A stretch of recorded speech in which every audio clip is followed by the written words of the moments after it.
So I recently was asked by my father a favor. The favor was to contact one of his dear friends and try to walk him through what his options possibly could be for a situation that he is in. He is the sole caregiver for his spouse and is in his mid 70s. There's a need for long term care coverage for the spouse, and the realization that Medicare does not cover long term care had come into the picture. And my dad and his friend communicate at least once a month. And so my dad offered, hey, my daughter works in healthcare. The assumption that I know everything was there again. And the assumption that I have a magic wand was there. And I feel very privileged to, have that title that my dad has of me. But in this instance, I, I did connect with his friend and found that the situation was more eye opening than I think I had expected. And it was eye opening because what I was witnessing or listening to in the conversation was a person who was confused, frustrated, and really settling into the reality that my coverage that I thought was going to be enough is not enough. There are a couple of quotes that stand out to me that to me really hurt because here is somebody that is really just doing their best and is coming up against a wall. And the wall is something of design that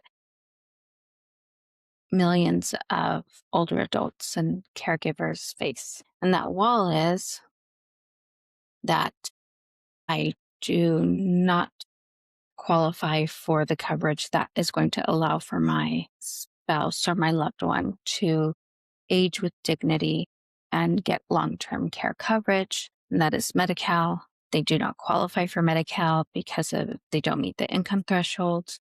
They have assets that are now taken into consideration again. And it just is a hard reality that is coming into frame. And so one of the quotes that really stands out to me is, while I was working, I didn't even use my insurance. Now that I need it, I can't use it. That experience, the what he's experiencing right now, again, there are millions of people who find themselves in that gap. You don't make little enough to qualify for Medi-Cal, and you make not enough to cover the long-term care, the cost of care. How do we reconcile with that? I was on the phone for at least 35 minutes, and for a lot of the time I was simply listening while thoughts are racing through my mind about, why can't I help him? Why don't I have the answers? This is what I do. I'm supposed to have the answers. I join the ranks of others who don't have the answers, who want to make a change, who want to advocate on behalf of this person, this couple. And I simply couldn't. What I did was, I offered to follow back up. I offered to resource my network. I offered to find more information and bring it back, knowing full well that I am more than likely not going to be able to bring back a solution that's going to cover the cost of the long term care. But, I was thinking about it after we got off the phone. I'm thinking about, when you're young, you have college planning to think about, and you start thinking about what you want to do and how you're going to get there. And if you don't have the funds to cover that, there's scholarships, that you could potentially tap into. There's grants you could tap into. And when you age and you get to a certain point in your life where you maybe haven't planned for, or you thought you had planned for when you signed up for Medicare, only to discover that there is a huge gap. So again, I've just been reflecting on it. It's weighed heavy on me. I have resourced my network, and I'm so grateful for the helpers that are willing to listen, helpers that are willing to resource with you and just be there for this one person who's confused and frustrated and scared himself. So I say all that because I really want to shine the light on the need for a redesign, a revamp, a reinvention of Medicare, a conversation around policy change. I know those conversations are already underway, and I am so happy to know that.